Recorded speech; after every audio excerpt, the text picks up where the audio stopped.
बिस्मिल्लाहिर्रहमानिर्रहीम।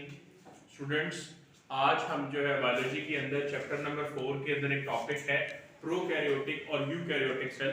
आज हम उसके बारे में पढ़ेंगे। ठीक है, अगर आपको हमारी ये वीडियो अच्छी लगे आपको तो आप हमारा चैनल जो है ना वो सब्सक्राइब कीजिए। ठीक है, और आज हमने जो है ना बड़ा इंपॉर्टेंट टॉपिक पढ़ना है और वो है प्रोकैरियोटिक और यूकैरियोटिक सेल। मैं आपको प्रोकैरियोटिक और यूकैरियोटिक सेल के बारे में ये बताता चलूं कि प्रोकैरियोटिक और यूकैरियोटिक सेल का जो टॉपिक है ये 9th क्लास के अंदर भी है और ये इंटर क्लास के अंदर भी है। ठीक है, तो अगर आपने इंटरमीडिएट के अंदर अगर आप हैं तो आपने इसको पढ़ना है, तो you should have little basic background. ठीक है, आज हम उसी को शुरू करते हैं।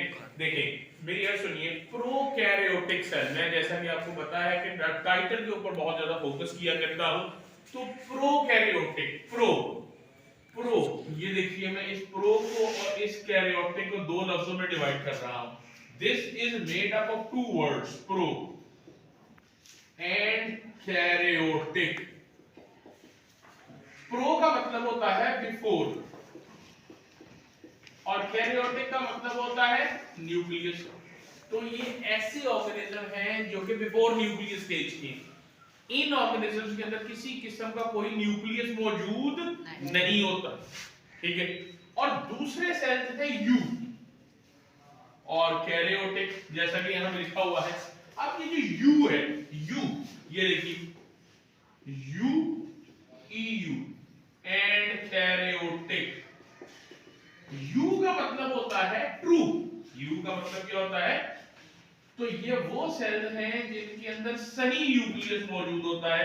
अभी हम इंशाल्लाह इनकी डिटेल में एग्जांपल पढ़ेंगे। मैं आपको बताना चाहता हूं कि ये जो है ना प्रोकैरियोटिक सेल जिनको हम बोलते हैं, ठीक है, इनकी दो तीन एग्जांपल्स हैं जो बहुत ही फेमस है।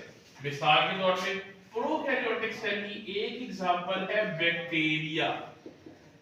सायानोबैक्टीरिया इसी में आते हैं।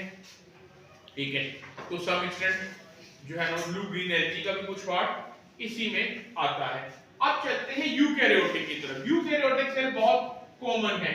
ठीक है, आपको बताऊं बहुत से जो प्रोटिस्ट हैं, बहुत सारे के सारे जो फंजाई हैं, सारे के सारे जो एनिमीडिया के मेंबर्स हैं और सारे के सारे जो किंगडम प्लांटी के मेंबर हैं, सबके सब जो है ना वो किसके अंदर मौजूद है? यूकैरियोटिक के अंदर। ठीक है, और इसकी आप कोई भी एग्जांपल जो है ना वो आपसे बेहतर इसकी एग्जांपल क्या हो सकती है? Human cell. अब मैं आगे चलता हूं, मेरी बात सुनिए।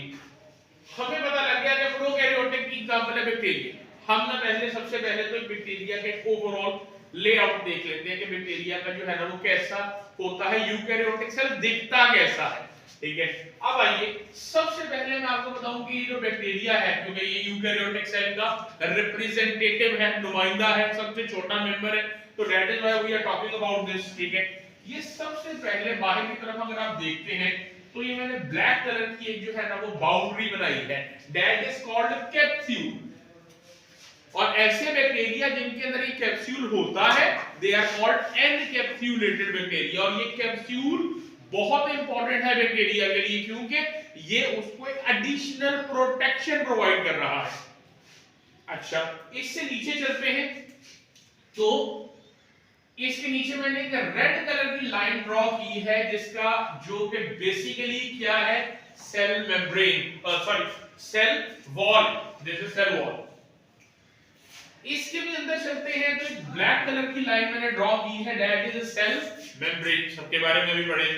सेल मेम्ब्रेन के अंदर की तरफ चलते हैं तो ऑब्वियसली साइटोप्लाज्म आ जाएगा, जो कि लिक्विड होता है जिसके अंदर सारे के सारे केमिकल रिएक्शंस हो रहे होते हैं और सारी की सारी ऑर्गेनेल्स उसी के अंदर पड़ी होती हैं। आगे चलते हैं तो जनाब ये देखिए, ये दरमियान में करके जो इसका न्यूक्लियर मटेरियल है वो पड़ा हुआ है। इस न्यूक्लियर मटेरियल के बाहर कोई भी मेम्ब्रेन मौजूद नहीं है। ये इररेगुलर शेप का होता है। क्या होता है मेरे बेटे? तो ये इररेगुलर शेप का जो मटेरियल यहां पे पड़ा हुआ है दैट इज कॉल्ड न्यूक्लियोइड। इससे आगे चलते हैं। ठीक है, तो इसी के अंदर मौजूद है ये छोटे छोटे पार्टिकल्स मौजूद हैं। ठीक है, और ये इस तरह के इस तरह के इस तरह के इस तरह के, और ये छोटे छोटे पार्टिकल्स को हम क्या बोलते हैं? राइबोसोम्स। क्या बोलते हैं जनाब? और आगे चलते हैं तो आखिर में हम आ जाते हैं। अच्छा जी, अब ना इसके अंदर एक जेनेटिक मटेरियल न्यूक्लियोइड के अंदर फॉर्म में मौजूद है। एक और जेनेटिक मटेरियल है एक्स्ट्रा जो है ना वो सेलुलर जेनेटिक एक्स्ट्रा मटेरियल है जो कि न्यूक्लियस का पार्ट नहीं है, और ये बहुत इंपॉर्टेंट पार्ट है बैक्टीरिया का, and these are called plasmids. These are called plasmid. और ये जो प्लाज्मिड है इनको हम बायोटेक्नोलॉजी के अंदर पढ़ेंगे, they are of extreme important. ठीक है, ये जो बैक्टीरिया हमारे लिए बहुत इंपॉर्टेंट हो गए हैं, इनकी बुनियादी वजह जो है ना वो ये प्लाज्मिड है, क्योंकि बायोटेक्नोलॉजी के अंदर हम फायदे के लिए बात करते हैं ना, तो ये हमारे लिए बहुत फायदे की चीजें हैं। अब आ जाते हैं बैक्टीरिया की सरफेस पे। कैप्सूल के बाहर जब आप देखते हैं तो hair like structure, small hair like structure, very very thin, they are called pili. They are made up of a protein called pilin. और इधर आते हैं तो बैक्टीरिया के अंदर सेल वॉल से एक स्ट्रक्चर इमर्ज हुआ है जिसका नाम है flagellum, which will help the bacteria in help करेगा बैक्टीरिया को इन मूवमेंट। आगे बात कर लेते हैं सर। अब मेरी बात सुनिए, अब आप आते हैं मेन टॉपिक की तरफ। ये तो बैक्टीरिया का स्ट्रक्चर मैंने आपको बताना था क्या होता है। अगर आप किसी इंसान के स्ट्रक्चर के साथ कंपेयर करें ना तो शायद आपको सेल वॉल भी मिल जाए, नहीं होगी सेल वॉल। इंसान एक एनिमल है, इंसान के अंदर सेल वॉल नहीं होगी। क्या होगा? सेल मेम्ब्रेन होगा, साइटोप्लाज्म होगा, राइबोसोम होगा, गोल्गी बॉडीज होंगी। अच्छा, सबसे इंपॉर्टेंट चीज जो इंसान के अंदर मौजूद होगी, that will be a membrane which will be surrounding this nuclear material. इसी वजह से उसके अंदर एक मेम्ब्रेन बाउंडेड न्यूक्लियस आ जाएगा और वो प्रॉपर न्यूक्लियस होगा। अगर हम आगे बात करते हैं, ठीक है, तो कुछ डिफरेंसेस हैं प्रोकैरियोटिक और यूकैरियोटिक सेल के अंदर। ठीक है, ठीक है। तो अगर हम डिफरेंस देखना चाहें between prokaryotic and eukaryotic cell, तो सबसे पहले हम देखेंगे, हम पहली चीज जो देख रहे होंगे that will B nucleus. Obviously मैंने अभी आपको डिटेल में बता दी कि उनके अंदर तो न्यूक्लियर मेम्ब्रेन ही नहीं है, तो न्यूक्लियस का कोई कॉन्सेप्ट ही नहीं है। Nuclear material is placed in cytoplasm almost in the mid. ठीक है, जबकि अगर हम यूकैरियोट्स की बात करते हैं तो मेम्ब्रेन बाउंडेड जो है ना, बाहर एक मेम्ब्रेन आ जाएगी जो कि इसे प्रोटेक्ट कर रही होगी। इसके बाद हम देखते हैं ऑर्गेनेलीज। मैं आपको बताना चाहता हूं बहुत सी ऑर्गेनेलीज, जिस तरह माइटोकॉन्ड्रिया या और कई ऑर्गेनेलीज हैं। जो यूकैरियोटिक के अंदर जो ऑर्गेनेलीज हैं वो मेम्ब्रेन बाउंडेड ऑर्गेनेलीज हैं। प्रोकैरियोट्स के अंदर या तो मेम्ब्रेन बाउंडेड ऑर्गेनेलीज हैं ही नहीं, और अगर हैं तो दे आर वेरी फ्यू। ठीक है, दे आर वेरी फ्यू। ठीक है, तो इसका मतलब है कि ये जो यूकैरियोटिक सेल है इसके अंदर सारी ऑर्गेनेलीज है, मेम्ब्रेन बाउंडेड ऑर्गेनेलीज है, जबकि बैक्टीरियल सेल जो है उसके अंदर मेम्ब्रेन बाउंडेड ऑर्गेनेलीज मौजूद नहीं। ठीक है, अच्छा, दरमियान में से एक चीज रह गई थी, दैट वाज साइज। ठीक है, यूकैरियोटिक सेल का साइज बड़ा है as compare to the size of prokaryotic cell. ठीक है, तीसरे नंबर पे, चौथे नंबर पे हम आते हैं तो राइबोसोम। जो यूकैरियोटिक राइबोसोम है वो बड़े साइज के हैं। ठीक है, और जो प्रोकैरियोटिक राइबोसोम है वो छोटे साइज के हैं। आप बेसिकली आपने ये राइबोसोम्स का टॉपिक पढ़ा हुआ है पहले।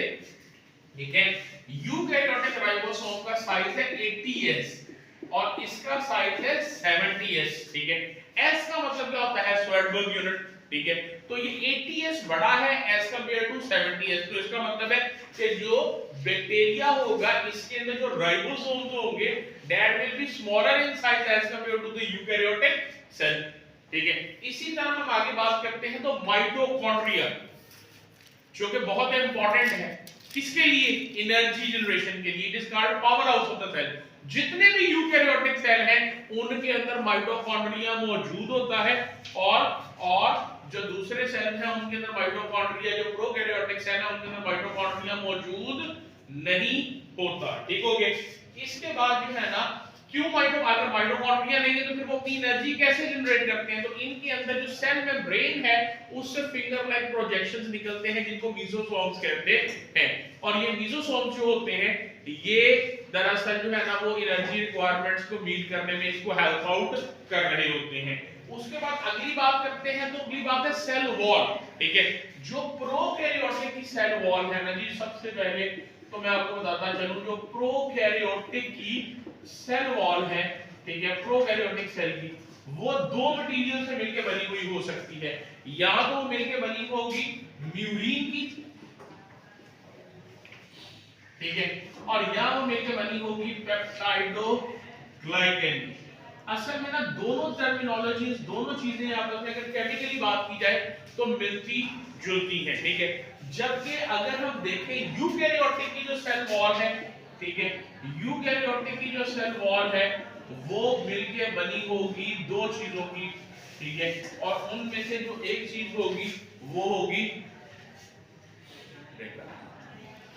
है, उसकी सेल वॉल जो है वो मिलके बनी हुई होगी। यूकैरियोटिक की सेल वॉल जो है वो मिलके बनी हुई होगी, या तो ये मिलके बनी होगी सेलुलोज की, और सेलुलोज की सेल वॉल पाई जाती है प्लांट्स के अंदर, और दूसरे नंबर के ऊपर यहाँ ये मिलके बनी होगी काइटिन की, जो कि पाई जाती है फंजाई जैसे ऑर्गेनिजम्स के अंदर। और आखिरी बात है सेल डिवीजन। ठीक है, ये जो यूकैरियोटिक सेल्स होते हैं ना मेरे बेटे, इनके अंदर जो प्रोकैरियोटिक सेल की मैं पहले बात कर लेता हूं, इनके अंदर जो है ना, ये क्योंकि बहुत ही पुराने सेल हैं, तो इनके अंदर जो डिवीजन का मेथड है वो भी पुराना है।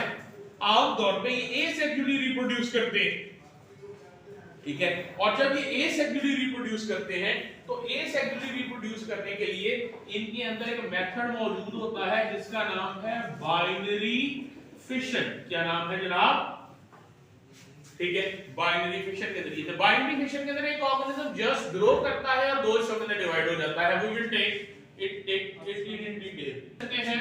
तो आगे आ जाता है यूकैरियोटिक सेल। यूकैरियोटिक सेल जो होता है, ठीक है, इस यूकैरियोटिक सेल के अंदर सारे के सारे जो है ना वो मेथड्स ऑफ डिवीजन, जिस तरह मियोसिस है, ठीक है, और सही माइटोसिस है, ठीक है, तो इस तरीके से जो है ना वो इसके अंदर ये चीजें पाई जाती हैं। ठीक है, तो ये था सारे का सारा जो है ना वो difference between prokaryotic and eukaryotic cell. Prokaryotic cell जो है ना वो प्रिमिटिव सेल है, पुराने सेल हैं, ठीक है, और यूकैरियोटिक सेल मॉडर्न सेल हैं। ठीक है, और I have tried to explain it in detail. अगर आपको कोई प्रॉब्लम हो तो you can ask in comments section. Thank you very much.